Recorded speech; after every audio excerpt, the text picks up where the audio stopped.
Subscribe करिए hi-fi study channel को, bell icon को प्रेस कीजिए लेटेस्ट वीडियो अपडेट सबसे पहले पाने के लिए। हेलो दोस्तों, फिर से आप सभी का बहुत बहुत स्वागत करता हूं आपके अपने चैनल हाईफाई स्टडी पे। दोस्तों आज की जो वीडियो है वो आप सभी के लिए बेहद इंपॉर्टेंट यहाँ पर होने वाली है। साइंस का यहाँ पर पूरा सिलेबस चैप्टर वाइज आपका, और चैप्टर में आपको कौन कौन से टॉपिक पढ़ने हैं वो सारा कुछ आपको डिटेल में मैं यहाँ पर बताने वाला हूँ। मतलब हर एक चीज़, और ये पीडीएफ आपको मैं टेलीग्राम पे प्रोवाइड कर दूंगा। टेलीग्राम का लिंक आपको डिस्क्रिप्शन बॉक्स में मिल जाएगा, या फिर आप डायरेक्टली जाके वहाँ पे सर्च कर सकते हो हाईफाई स्टडी 94 विदाउट स्पेस। किसी भी प्रकार का स्पेस नहीं देना है, ना कॉमा वगैरह लगाना है, आपको डायरेक्ट लिखते जाना है हाईफाई स्टडी 94 चैनल मिल जाएगा, उसको ज्वाइन कर लेना, वहाँ से आपको पीडीएफ मिल जाएंगे। ज्वाइन करने पे किसी प्रकार की कोई फीस नहीं, ये मत सोचिएगा ज्वाइन नाम से मतलब ये कि दिमाग में थॉट जाती है ना कि ज्वाइन करना है मतलब फीस लेना, नहीं, बिल्कुल भी फ्री है। ठीक है, तो विषय सूची की बात करते हैं। यहाँ पर पहला जो चैप्टर हमारा दिया गया, पहला चैप्टर कौन सा दिया गया है कि पृथ्वी और आकाश, यानी अर्थ एंड स्काई। ठीक है, इसके अंदर हमें कौन कौन से टॉपिक पढ़ना, ये आपका स्पेशली एक चैप्टर है। और हम यहाँ पर आपको बता दें कि इसमें टोटल 12 चैप्टर हैं। ठीक है, साइंस में टोटल 12 चैप्टर हैं, और 12 चैप्टर में आपके टॉपिक वाइज हर एक चीज़ है, और इससे आपको पता चलेगा भाई। जैसे हमें यहाँ पर क्या है, जैसे हमें यहाँ पर है कि क्षुद्र ग्रह और ग्रहिका, ये हमारा एक स्पेशल टॉपिक है मान लीजिए। तो हमें ये चीज़ पता होना चाहिए कि हमारे पहले चैप्टर में क्षुद्र ग्रह और ग्रहिका जो है इसको पढ़ना है, यानी कि इससे हमारे प्रश्न जो है वो पूछे जाते हैं। ये चीज़ बहुत कम ही लोग बताएंगे। बात करते हैं यहाँ पर कि ब्रह्मांड की संरचना तथा इसके सिद्धांत, आपको पहला टॉपिक ये पढ़ना है जो कि पहले पेज पे है। सौर प्रणाली और सौर परिवार ये आपको पढ़ना, सूर्य पढ़ना है, ग्रह पढ़ना है, और सौर प्रणाली के ग्रहों के संबंधित कुछ तथ्य पढ़ना है। क्षुद्र ग्रह एवं ग्रहिका पढ़ना है, धूमकेतु पढ़ना है, तारे क्या होते हैं, तारा एवं ग्रहों में अंतर क्या होता है, तारामंडल क्या होता है, निहारिका क्या होता है, पृथ्वी की उत्पत्ति संरचना, छाया, ये वगैरह वगैरह। ठीक है ना, कृत्रिम उपग्रह और आपका अभ्यासार्थ प्रश्न जो है ये लास्ट में आपका आएगा। यानी सारे टॉपिक के बाद आपका एक अभ्यास प्रश्न आता है जो कि इन सभी टॉपिकों में से पूछे गए प्रश्न होते हैं इनमें से।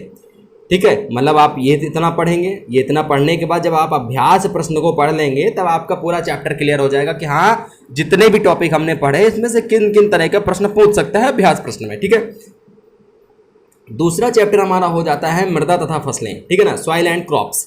मृदा तथा फसलें जो हैं इसमें आपका मृदा परिच्छेदिका होती है, मृदा के प्रकार, ठीक है, टाइप ऑफ सॉइल, मृदा निर्माण क्या होता है, ठीक है, इसकी संरचना क्या होती है, उसके मृदा प्रदूषण कैसे होता है, मृदा प्रदूषण के कारण क्या होते हैं, मृदा प्रदूषण के कटाव यानी अपरदन जिसे कहते हैं वो क्या होता है, मृदा अपरदन रोकने के उपाय क्या होते हैं। ठीक है, मृदा अपरदन रोकने के उपाय मतलब भैया पेड़ पौधों को मत काटो, और मतलब घास को, जो पृथ्वी के ऊपर जो घास है उसको मत हटाओ। ठीक है, हालांकि जो खेत वगैरह हैं तो उनमें आप हटा सकते हो, क्योंकि उनमें हटाओगे नहीं तो फसल पैदा नहीं होगी। ऐसे में क्या है कि देखिए ऊपरी परत में घास होती है, और घास के ऊपर अगर बरसात होती है और डायरेक्ट आके पानी गिरता है ना तो मिट्टी का कटाव नहीं होता है, और अगर घास नहीं होती तो मिट्टी का काफ़ी कटाव होता है। यही हमारा अपरदन होता है, मतलब सिंपल सी बात समझिए, मृदा अपरदन यानी कि मिट्टी का कटाव। ठीक है, ये होता है। आगे बात करते हैं यहाँ पर कि भंडारण क्या होता है, फसल चक्र क्या होती है, और कृषि वाली उपज वाली फसलें या बागवानी फसलें किसे कहते हैं, खाद उर्वरक क्या होती हैं, मूल कृषि क्रियाएं, प्रयुक्त उपकरण क्या होते हैं, कीटनाशक क्या होती है, अधिक उत्पादन के लिए फसल सुधार, कृषि यंत्र तथा उपकरण, और इसमें भी आपका अभ्यासार्थ प्रश्न हो जाता है।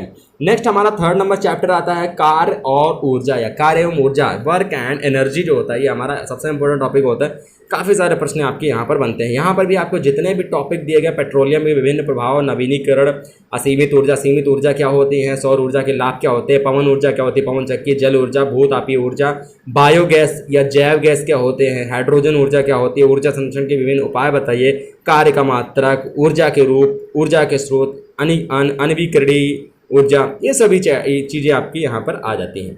4th नंबर हमारा चैप्टर होता है सरल मशीनों एवं इनका दैनिक उपयोग क्या होता है। ठीक है, सरल मशीनें एवं इनका दैनिक उपयोग यानी simple machines and it's use in daily life. उसके बाद यहाँ पर आता है सरल मशीन, उत्तोलक भी आते हैं, उत्तोलक के प्रकार भी आते हैं, आनत, तल, पेंच, घिरनी, पहिया एवं धुरी, जटिल मशीन एवं अभ्यासार्थ प्रश्न। देखिए ये चैप्टर सबसे इंपॉर्टेंट है, और 2 वीडियो में क्लियर कर दूंगा मैं। पिछली बार काफ़ी सारे प्रश्न 2019 बैच से आप पता कर लीजिएगा, है ना, काफ़ी सारे प्रश्न इसमें से पूछे गए थे, जिसमें से आपके 4 प्रश्न, यानी सॉरी 2 प्रश्न 4 नंबर के आपके सिर्फ उत्तोलक के प्रकार से पूछ लिया गया था, यानी उत्तोलक से पूछ लिया गया था, सिर्फ और सिर्फ उत्तोलक से आपके 4 नंबर पूछे गए थे। ठीक है, तो अपने अपने आप में बहुत इंपॉर्टेंट ये चैप्टर हो जाता है, इसको मैं अच्छे से पढ़ा दूंगा। नेक्स्ट आता है हमारा 5 नंबर की जीवों की संरचना, स्ट्रक्चर ऑफ ऑर्गेनिज्म। ठीक है, यानी कि कोशिका एवं कोशिका संगठन, कोशिका की खोज, कोशिका के सिद्धांत, कोशिका सिद्धांत का महत्व, कोशिका का संरचनात्मक संगठन, कोशिका संरचना, कोशिकांग, पादप जंतुओं में और कोशिका में अंतर, पादप एवं जंतु कोशिका में यानी इनके अंदर कोशिका में क्या अंतर होते हैं, ऊतक पढ़ना है, जंतु पादप पढ़ना है, ऊतकों में अंतर, पादप जंतु, और उसके बाद अभ्यास प्रश्न। 6 नंबर चैप्टर हमारा हो जाता है, ये भी अपने आप में इंपॉर्टेंट क्वेश्चन है, चैप्टर है कि जीवन की क्रियाएं, लाइफ प्रोसेस क्या होता है ना। इसमें से आपको काफ़ी सारे टॉपिक हैं, ये सभी टॉपिक आप लोग पढ़ लीजिएगा, लेकिन हाँ एक काम जरूर करिएगा, टेलीग्राम पे पीडीएफ जरूर ले लीजिएगा। इससे आपका आप अगर इस सिलेबस को नोट कर लोगे या फिर आप पीडीएफ रखे रहोगे तो आप जैसे मान लीजिए आप यहाँ पर पढ़ रहे हो, ठीक है, चलिए अगले टॉपिक पे अगले चैप्टर पढ़ते हैं। मान लीजिए 7 नंबर हमारा मानव शरीर के अंग एवं उनके कार्य। अगर आप ये चैप्टर पढ़ते हो तो इसमें से आपको ये नहीं पता चलेगा भैया कहाँ कहाँ से प्रश्न आएंगे और इस चैप्टर में क्या क्या टॉपिक हमको पढ़ने हैं। तो आप एक टॉपिक उठाइएगा, मानव कंकाल। ठीक है, मानव कंकाल आपने उठा लिया, मानव कंकाल से रिलेटेड आपने सारा कुछ पढ़ लिया, क्लियर हो गया आपका। दूसरा टॉपिक उठा लिया, पेशियां एवं पेशीय गतियां, ये आपका पूरा टॉपिक क्लियर हो गया। पाचन तंत्र, तो पाचन तंत्र से रिलेटेड आपके जितने भी प्रश्न हैं, जितने भी टॉपिक है, जितना भी सब कुछ है, पाचन तंत्र क्या है, क्या होता है, क्या क्या इसके लाभ, क्या क्या हानि, सब कुछ आप पढ़ लेना। आहार नाल आया तो आहार नाल भी आपने पढ़ लिया, पाचन ग्रंथियां, इस तरह से अगर आप ना पढ़ेंगे, लसिका तंत्र और परिसंचरण तंत्र आपका लास्ट टॉपिक हो जाएगा। जैसे आप परिसंचरण तंत्र पढ़ेंगे उसके बाद अभ्यास प्रश्न कर लेंगे, पूरा चैप्टर भाई साहब आपका क्लियर हो जाएगा। इससे फिर कहीं से प्रश्न पूछे आपसे हो छूटने वाला नहीं है। ठीक है, इस तरह से पढ़िएगा आप लोग। आगे बात करते हैं 8 नंबर की। यहाँ पर 8 नंबर चैप्टर जो हमारा हो जाता है वो भोजन, स्वास्थ्य, रोग, फूड, हेल्थ एंड डिजीज जो होते हैं, ठीक है, ये सभी आप लोग पढ़ लीजिएगा। खनिज लवण, ठीक है, ये सभी चैप्टर टॉपिक आप पढ़ लीजिएगा कि कौन कौन से टॉपिक है, ताकि मैं जब आपको पढ़ाने लगूँ तब आपका कोई भी दिक्कत ना हो कि हाँ ये टॉपिक तो था ही था।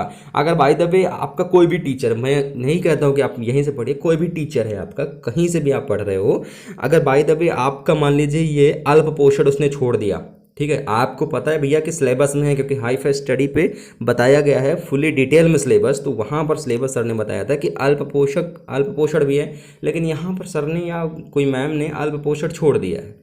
ठीक है, तो आप उनसे कह सकते हो कि मैम अल्प पोषण छोड़ा गया है और ये भी अपने आप में टॉपिक में है। ठीक है, अगर उनको नहीं पता तो आप बताइए उनको। ठीक है, मनुष्य में होने वाले रोग या कुछ प्रमुख संक्रमण रोग, ठीक है, ये सभी चीज़ें, कुपोषण मान लीजिए छूट गया, तो सभी चीज़ें आपको बताना है। कहीं से भी आप पढ़िए, लेकिन पढ़िए पूरी तरीके से, ये चीज़ मैं आपको बता रहा हूँ। ठीक है, सिलेबस में आपको बता ही दे रहा हूँ। आप सिलेबस के बारे में तो आप महारत हासिल कर ही लिए होंगे कि हाँ सिलेबस तो भैया, सिलेबस से तो मुझसे कोई छोड़ नहीं सकता कि हाँ सिलेबस मुझे नहीं आता है, मुझे सिलेबस पूरी तरीके से आता है। कहाँ बताया गया है? हाई फाई स्टडी पे बताया गया है।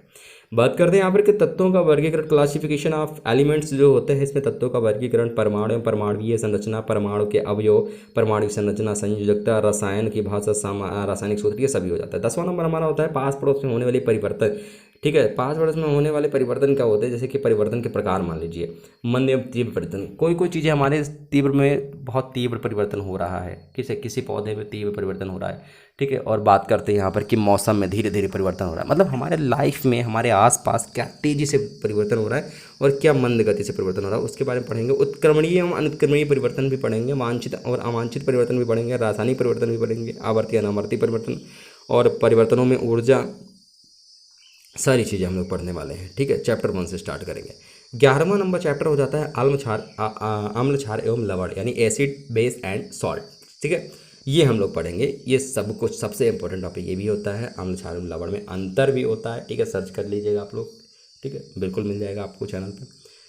आगे बात करते हैं हम लोग यहाँ पर लास्ट चैप्टर जो हमारा होता है 12वां नंबर, जो पर्यावरण प्रदूषण और प्राकृतिक आपदाएं जो होती हैं, ये क्या होती हैं, इनके बारे में पढ़ेंगे। Environmental pollution and natural discharge. ठीक है, बात करते हैं यहाँ पर कि प्रदूषण क्या होता है, पर्यावरण प्रदूषण क्या होता है, प्रदूषण के प्रकार क्या होते हैं, वायु प्रदूषण क्या होता है और वायु प्रदूषण के स्रोत क्या होते हैं, वायु प्रदूषण के प्रभाव क्या होते हैं, सभी टॉपिक देख सकते हो आप लोग। जितने भी प्रदूषण, मृदा प्रदूषण, ध्वनि प्रदूषण, ठीक है, भूस्खलन क्या होते हैं, भूस्खलन बचाने की सावधानियाँ क्या होती हैं, भूकंप क्या होते हैं, भूकंप आने से आपदाएँ क्या होती है, आपदा किसे कहते हैं, बाढ़ किसे कहते हैं, बाढ़ को प्रभावित करने वाला चक्रवाती या समुद्री तूफान क्या होते हैं, इनसे कैसे बचेंगे, इन किन के कारण आते हैं, समुद्र लहरें जो सुनामी होती है वो किन के कारण, बादल का फटना, बादल क्यों फटते हैं, क्या चीज़ें होती है बादल में, क्या क्रियाएं होती है जो बादल फटते हैं, आपदा प्रबंधन।